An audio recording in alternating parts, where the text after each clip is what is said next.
नमस्कार, स्वागत है आप सभी का। आप देख रहे हैं स्ट्रेट लाइव। मैं हूं माधवी पांडे आपके साथ। शुरुआत करते हैं झारखंड से। झारखंड के पूर्व मुख्यमंत्री शिबू सोरेन का 81 वर्ष की आयु में निधन हो चुका है।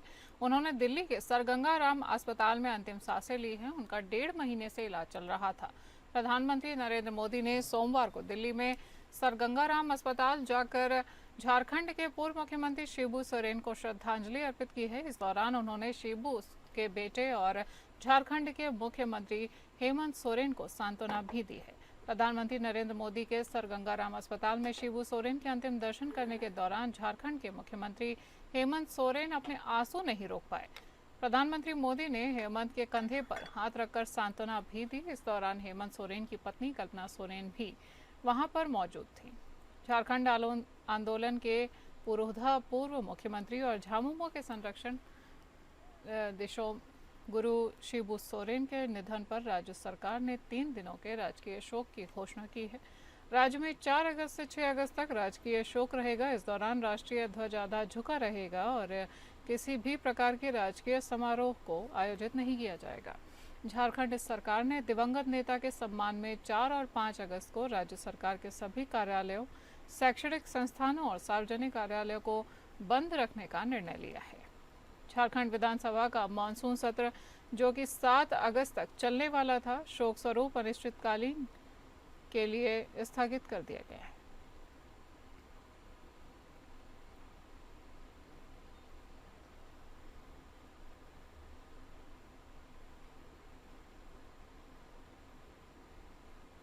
शिबू सोरेन के निधन पर राज्य की सत्ताधारी पार्टी झारखंड मुक्ति मोर्चा को गहरा आघात पहुंचा है। इस सिलसिले में झामुमो विधायक भूषण तिर्की ने एपीएन न्यूज से खास बातचीत की है। वहीं भूषण तिर्की ने शिक्षा मंत्री रामदास सोरेन की स्थिति पर भी चिंता व्यक्त की है, जो कि अस्पताल में इस समय भर्ती हैं। देखिए पूरी बातचीत। आइए उनसे जानते हैं क्या कहना है उनका शिबू सोरेन के निधन पर, क्योंकि शिबू सोरेन ने इस ताज झारखंड मुक्ति मोर्चा को दिए। उनसे जानते हैं क्या कहना है। देखिए, दिसम गुरु शिबू सोरेन आज हमारे बीच नहीं रहे, इस बात का दुख है हमें, और इतना दुख है कि हम इसकी कल्पना नहीं कर सकते। ये कल्पना से परे है, क्योंकि ये हम लोगों के और इस राज्य के अभिभावक के रूप में थे, और इतने बड़े शख्सियत और इतने बड़े अभिभावक थे जिन्होंने इतना बड़ा झारखंड राज्य बनाने का काम इस राज्य के लोगों के लिए किया था। और वही अभिभावक आज हम लोगों के बीच से चले गए, हम लोगों को छोड़ करके चले गए। आज हम लोग बहुत दुखित हैं, और इतना दुखित है जो लंबे समय तक इस दुख को भरा नहीं जा सकता। तो सुना आपने, इस वक्त झारखंड मुक्ति मोर्चा पार्टी पूरी तरह से, पार्टी और तमाम विधायक से लेकर सभी नेता कितने दुखी है, क्या स्थिति है। पार्टी ही नहीं, पूरे अगर बात करें पूरे झारखंड की बात करें तो पूरे झारखंड में देखा जाए तो राजनीति की दुनिया को बहुत बड़ी क्षति पहुंची। यही कहना है झारखंड मुक्ति मोर्चा पार्टी की तरफ से लगातार ही शोक व्यक्त किया जा रहा है। फिलहाल के लिए कहना है नेता के साथ राज्य से दिशोम गुरु शिबू सोरेन के निधन पर कई राजनेताओं ने अपना दुख व्यक्त किया है। उन्होंने क्या क्या कहा है, सुनाते हैं आपको। मुझे लगता है कि पूरे राज्य में एक तरह से शोक व्याप्त हो गया है। दिशोम गुरु शिबू सोरेन जी एक नाम नहीं बल्कि एक आंदोलन है, और हमको लगता है कि जो उनकी विरासत है वो हम लोगों के विचारों में, हम लोगों के कार्यों में हमेशा जीवित रहेगा। मैं उनको श्रद्धांजलि भी देती हूँ, और मैं यह भी ईश्वर से प्रार्थना करती हूँ कि उनके पूरे परिवार को इस दुख को सहने की शक्ति दे। एक संघर्षशील नेता थे, और वो आज हम लोग के बीच नहीं रहे। उनकी क्षति को कभी कोई पूरा नहीं कर सकता है, और उन्होंने झारखंड की राजनीति को एक नई दिशा देने का भी काम किया। मैं अपनी ओर से, पूरे पार्टी की ओर से दुख प्रकट करता हूँ, और ईश्वर से प्रार्थना करता हूँ कि इस दुख की घड़ी में सहन करने की सभी को शक्ति दे। झारखंड का कनकन निशब्द है। शिबू सोरेन व्यक्ति नहीं, संस्थान थे, और उनके निधन ने झारखंड की राजनीति के लिए बड़ी अपूर्णीय क्षति पड़ रही है। आज हम सब विधायक बने, सांसद बने, मंत्री बने, तो गुरु जी की देन है। तो ना राज दिया जाता ना हम लोग यहाँ पे आते। तो राज्य को एक पहचान मिली थी और आज हम लोग लगता है कि अपने आप को असहाय महसूस कर रहे हैं। हम लोग जीरो हो गए, हम लोग शून्य पे आ गए। अब वो लॉस कैसे भरपाई होगा आई डोंट नो। हम अभी सदमे में हैं और आगे जो अपडेट होगा मैं आप लोगों को दी। सीआईएसएफ सीसीएल करगली के कमांडेंट लक्ष्मी नारायण चौधरी के नेतृत्व में कोयला चोरी और अवैध खनन पर कार्यवाही की जा रही है। उन्होंने सीआईएसएफ क्राइम ब्रांच को माइंस एरिया के बाहर भी कोयला चोरी की गतिविधियों का पता लगाने के निर्देश दिए थे। इसी क्रम में बोकारो और करगली क्षेत्र में अवैध कोयला खनन की सूची मिली है, जिस पर सीआईएसएफ ने सीसीएल प्रबंधन को सूचित किया है और स्थानीय प्रशासन, पुलिस, सीसीएल प्रबंधन और सीआईएसएफ की संयुक्त टीम ने अवैध खनन स्थल को बंद कराया है। ये कार्यवाही पर्यावरण और प्राकृतिक संसाधनों की सुरक्षा के साथ साथ स्थानीय लोगों की सुरक्षा और सीसीएल के राजस्व की रक्षा के लिए की जा रही है।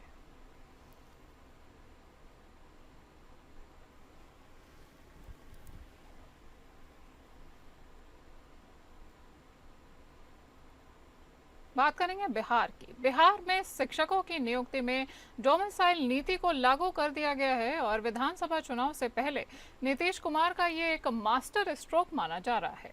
मुख्यमंत्री नीतीश कुमार ने कहा है कि नवंबर 2005 में सरकार बनने के बाद से ही हम लोग शिक्षा व्यवस्था में सुधार के लिए लगातार काम कर रहे हैं। शिक्षा व्यवस्था के सुदृढ़ीकरण हेतु बड़ी संख्या में शिक्षकों की नियुक्ति की गई है।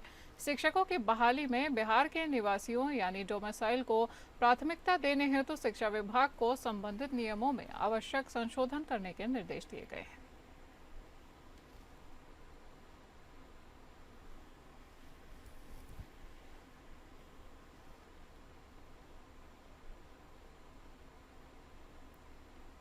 झारखंड के पूर्व सीएम शिबू सोरेन के निधन पर राष्ट्रीय जनता दल के राष्ट्रीय अध्यक्ष लालू प्रसाद यादव ने गहरा शोक व्यक्त किया है। लालू यादव ने कहा कि शिबू सोरेन सिर्फ झारखंड ही नहीं, पूरे देश के दलित और आदिवासी समाज के बड़े नेता थे। उन्होंने लंबे समय तक राजनीति की और समाज के लिए संघर्ष किया। उनके निधन की खबर बेहद दुखद है। मैं उन्हें श्रद्धांजलि अर्पित करता हूं और उनके परिवार के प्रति संवेदना भी व्यक्त करता हूं। उन्होंने आगे कहा, हेमंत सोरेन से मेरी बात होगी। शिबू सोरेन हमारे पारिवारिक मित्र थे। उनका जाना व्यक्तिगत रूप से मेरे लिए बेहद दुखद है। वे राजनीति के एक बड़े और सम्मानित चेहरा थे। स्वर्गीय शिबू सोरेन का देहावसान हो गया है। वो दलित आदिवासियों के महान नेता थे और उनसे काफी उनका घनिष्ठ संबंध था। बहुत अफसोस है। हम श्रद्धांजलि अर्पित करते हैं और उनके आत्मा को और उसके आश्रितों को सबको सांत्वना देते हैं। आरजेडी नेता तेजस्वी यादव को निर्वाचन आयोग ने 2 अलग अलग वोटर आईडी यानी ईपीआईसी नंबर रखने के मामले में नोटिस जारी किया है। आयोग ने तेजस्वी यादव से इस मुद्दे पर स्पष्टीकरण की मांग की है और तय समय सीमा के भीतर लिखित जवाब देने को भी कहा है। जानकारी के मुताबिक तेजस्वी यादव के नाम पर 2 ईपीआईसी नंबर मौजूद हैं। इनमें से पहला नंबर 2020 के नामांकन पत्र और 2015 की मतदाता सूची में भी दर्ज था, जबकि दूसरा नंबर अस्तित्वहीन पाया गया है। चुनाव आयोग को संदेह है कि यह दूसरा ईपीआईसी नंबर फर्जी हो सकता है। चुनाव आयोग के सूत्रों का कहना है कि ये मामला मतदाता सूची में दोहरी प्रविष्टि या फर्जी दस्तावेज से जुड़ा हो सकता है, इसलिए इसकी गंभीरता से जांच की जा रही है। साथ ही आयोग ये पता लगाने की कोशिश भी कर रहा है कि दूसरा ईपीआईसी नंबर आधिकारिक रूप से जारी किया गया था या नहीं। तेजस्वी यादव ने पहले इस विषय पर कहा था कि उनका नाम मतदाता सूची से हटाया गया है, लेकिन आयोग ने यह दावा निराधार बताया है और कहा है कि उनका नाम अब भी मसौदा मतदाता सूची में दर्ज है। चुनाव आयोग ने तेजस्वी यादव को तथ्यात्मक जानकारी के साथ जवाब देने के निर्देश दिए हैं। उधर आरा से सीपीआई के सांसद सुदामा प्रसाद सिंह की पत्नी के 2 मतदाता कार्ड सामने आए हैं। बता दें कि सुदामा प्रसाद ने एसआईआर के खिलाफ सुप्रीम कोर्ट में स्वतंत्र याचिका दायर कर रखी है।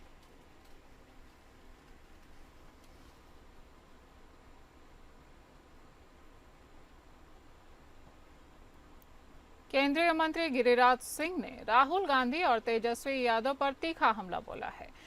चुनाव आयोग के नोटिस मामले को लेकर उन्होंने दोनों नेताओं को झूठा और भ्रम फैलाने वाला बताया है।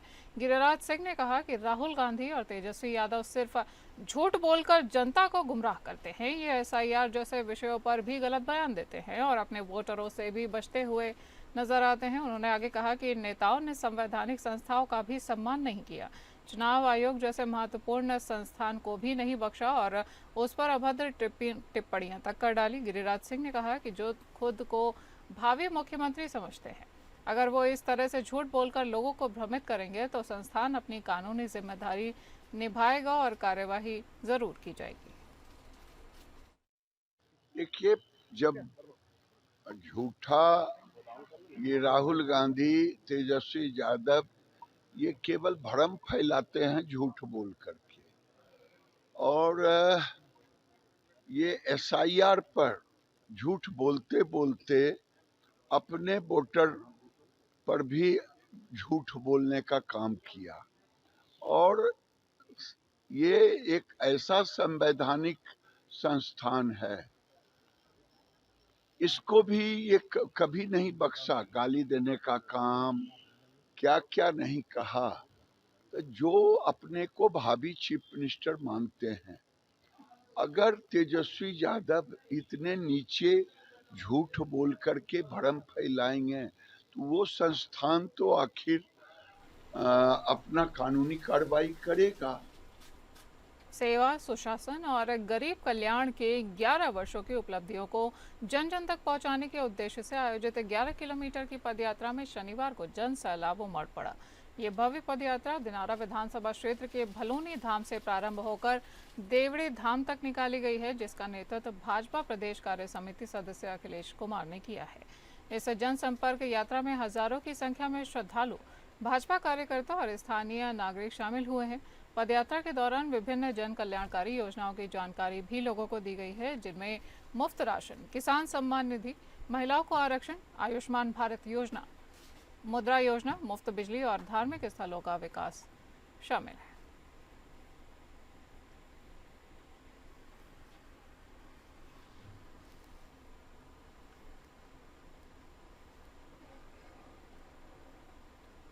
राजद में वापसी के बाद पहली बार सहरसा आगमन पर रंजीत यादव का भव्य स्वागत किया गया है। इस दौरान पूर्व मंत्री सहित बड़ी संख्या में कार्यकर्ता शामिल हुए। विधानसभा चुनाव के दौरान पार्टी से बगावत कर पार्टी प्रत्याशी के विरुद्ध खुद चुनाव लड़ा और परिणाम स्वरूप पार्टी ने इन्हें बाहर का रास्ता दिखा दिया। अब दोबारा उनकी राजद में वापसी हुई है। पटना में नेता प्रतिपक्ष सह पूर्व उप मुख्यमंत्री तेजस्वी यादव ने रंजीत यादव को पार्टी की सदस्यता दिलवाई है। उनका राजद में वापसी से सहरसा के चारों विधानसभा में पार्टी को मजबूती मिलेगी और राजद में वापसी के बाद पहली बार सहरसा आगमन पर जिला राजद की ओर से जिला परिषद प्रांगण स्थित पूजा बैंक्वेट में स्वागत समारोह आयोजन किया गया है और उनका भव्य स्वागत किया गया है। गाड़ियों की लंबी कतारें काफिले के साथ सहरसा सीमा में प्रवेश करते ही पार्टी पदाधिकारियों व कार्यकर्ताओं ने उन्हें फूल मालाओं से लाद दिया। वहीं मौके पर मौजूद राजद नेता सह पूर्व मंत्री अशोक कुमार सिंह ने बताया कि रंजीत यादव इस क्षेत्र के कद्दावर नेता हैं, जिन्होंने कुछ कारणवश गत विधानसभा चुनाव के दौरान पार्टी को छोड़ा था। अब फिर उनकी राजद परिवार में वापसी हो गई है। उनके राजद में शामिल होने से कोसी क्षेत्र में पार्टी को मजबूती मिलेगी और हम सभी एकजुट होकर आगामी विधानसभा चुनाव में पार्टी प्रत्याशी को जीत सुनिश्चित करवाएंगे।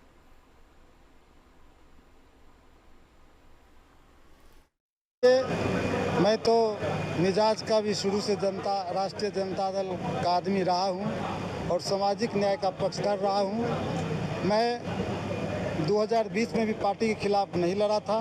मैं उस तथाकथित कैंडिडेट के खिलाफ चुनाव लड़ा था। उस समय भी मैंने कहा था कि माननीय लालू प्रसाद जी हमारे नेता हैं और रहेंगे। बिहार के सुपौल जिले में मरौना सामुदायिक स्वास्थ्य केंद्र में एएनएम और कर्मचारियों की मनमानी और लापरवाही का गंभीर मामला सामने आया है। रविवार को प्रसव पीड़ा से जूझ रही महिला को परिजन अस्पताल लाए, लेकिन एएनएम ने जांच के बाद उन्हें रेफर कर दिया। महिला ने अस्पताल की सीढ़ियों पर ही बच्चे को जन्म दे दिया। घटना का वीडियो सोशल मीडिया पर वायरल हो गया है। आरोप है कि परिजन बार बार स्टाफ को बुलाते रहे, लेकिन कोई समय पर मदद के लिए नहीं पहुंचा। Civil surgeon doctor Lalan Thakur ने कहा कि वायरल वीडियो संज्ञान में लिया गया है और रिपोर्ट तलब की गई है। प्रारंभिक जानकारी में बताया गया है कि महिला के गर्भ में बच्चा उल्टा था और अल्ट्रासाउंड के लिए भेजा गया था। इसी दौरान प्रसव हो गया।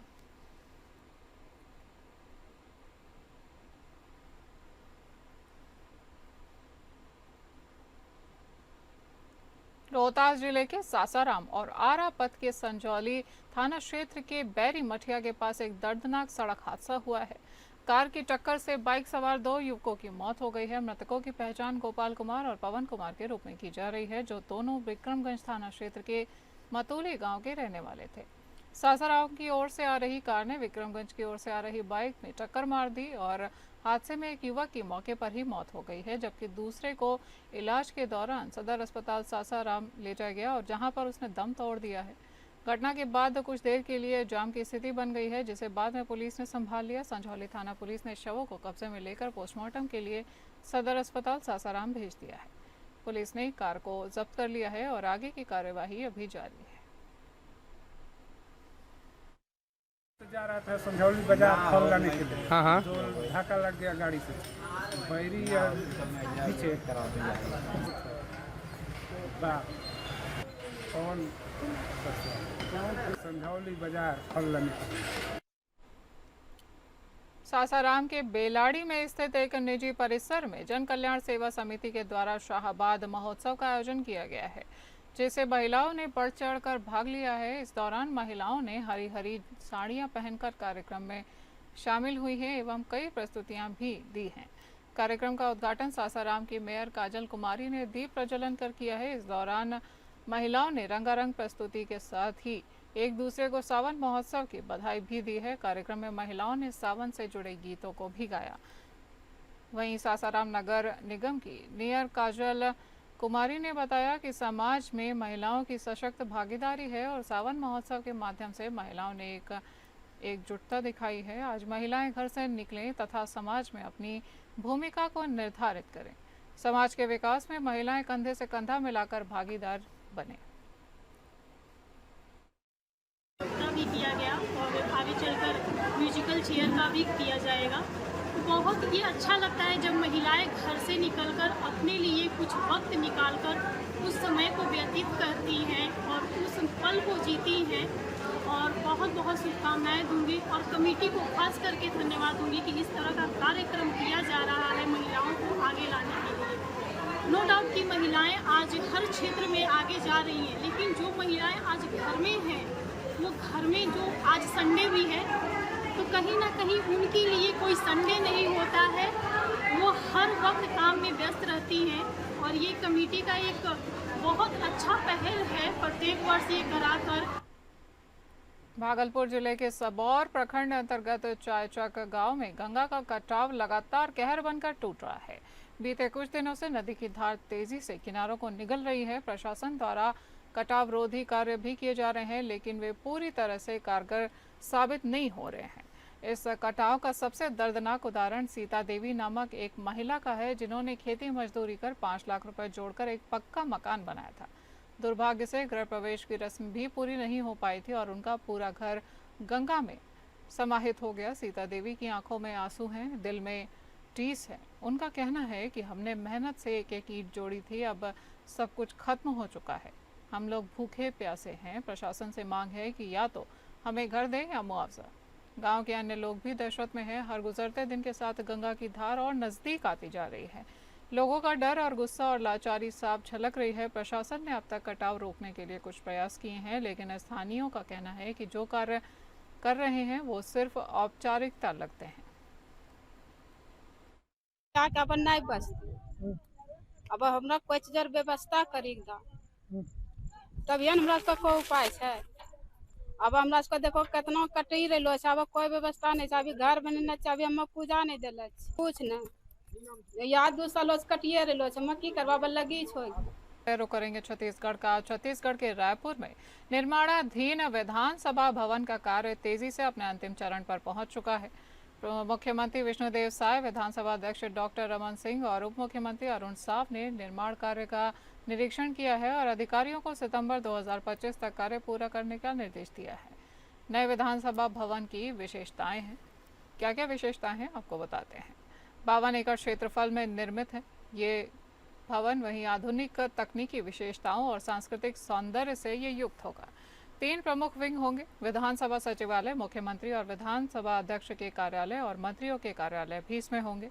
वहीं 200 विधायकों के बैठने की क्षमता वाला सदन होगा और 500 दर्शकों की क्षमता वाला ऑडिटोरियम भी इसमें शामिल होगा। 700 वाहनों के लिए पार्किंग की व्यवस्था और 2 प्रस्तावित सरोवर भी होंगे। नया विधानसभा भवन छत्तीसगढ़ की सांस्कृतिक भव्यता और वैभव का प्रतीक होगा और देश भर में अपनी विशिष्ट स्थापत्य शैली और उन्नत सुविधाओं के कारण एक मिसाल के रूप में स्थापित होगा।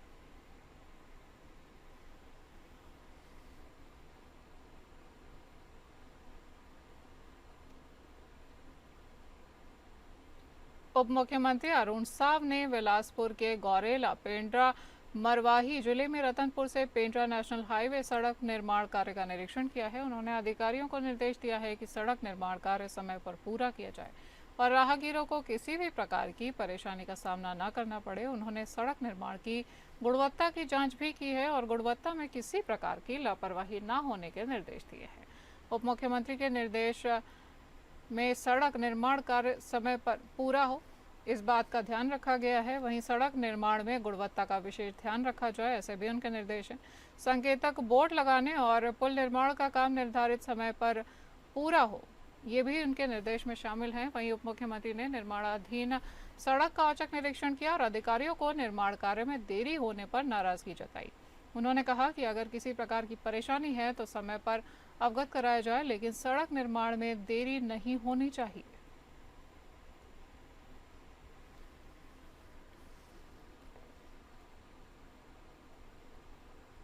छत्तीसगढ़ में त्योहारी सीजन को देखते हुए खाद्य और औषधि प्रशासन विभाग ने बने खाबो बने रहिबो के तहत आज 8 गाड़ियों को हरी झंडी दिखाकर रवाना किया है। इन गाड़ियों में खाद्य पदार्थों की जांच की जाएगी। गाड़ियों को रवाना करने पर स्वास्थ्य मंत्री श्याम बिहारी जायसवाल ने कहा कि हमारे विभाग की जिम्मेदारी सिर्फ बीमार लोगों को ठीक करने की ही नहीं, बल्कि लोगों को बीमार के साथ खाद्य पदार्थों के बारे में जागरूक करने की भी है। स्वास्थ्य मंत्री ने कहा कि आज 8 गाड़ियों को रवाना किया गया है। ये गाड़ियां 3 दिनों तक चलेंगी। इसके बाद भी प्रशासन शांत नहीं बैठेगा और लोगों को स्वास्थ्य के साथ खिलवाड़ करने वालों पर कठोर कार्यवाही की जाएगी। स्वास्थ्य मंत्री ने कहा कि हमारी डबल इंजन की सरकार लोगों के स्वास्थ्य के प्रति पूरी तरह से गंभीर है, इसलिए प्रदेश में शासकीय अस्पतालों की संख्या बढ़ाने के साथ सुविधाएं भी बढ़ाई जाएंगी। आपको बताते चलें कि प्रदेश में 4 से 6 अगस्त तक बने खाबो बने रहिबो अभियान चलाया जाएगा और खाद्य व औषधि प्रशासन विभाग 3 दिनों तक खाने पीने की चीज़ों की जांच करने के साथ लोगों के बीच जागरूकता अभियान भी चलाएगा। होटल, रेस्टोरेंट, मिठाई की दुकानें और स्ट्रीट वेंडर्स द्वारा तैयार किए जाने वाले खाद्य पदार्थों के sample on the spot check किए जाएंगे और हर जिले में विभाग टीम मोबाइल लैब के साथ निकलेगी।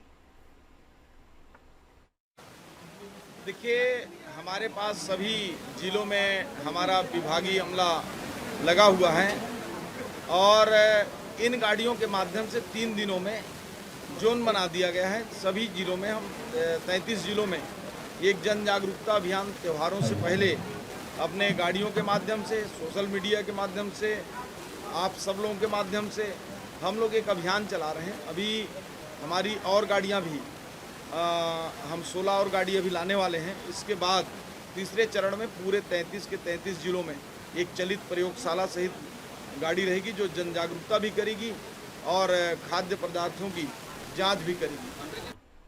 छत्तीसगढ़ में कोंडागांव जिला के अंतिम छोर पर बसे संवेदनशील ग्राम मंझानार, जहां आज आज़ादी के 77 वर्ष बाद भी शासन ने शिक्षा व्यवस्था लड़खड़ा रही है। प्रशासन ने स्कूल तो खोल रखा है मगर बच्चों के बैठने के लिए उचित व्यवस्था नहीं कर रखी है, जिस कारण यहां बारिश के दिनों एवं सर्दी में भी काफ़ी दिक्कतों का सामना बच्चों को करना पड़ रहा है।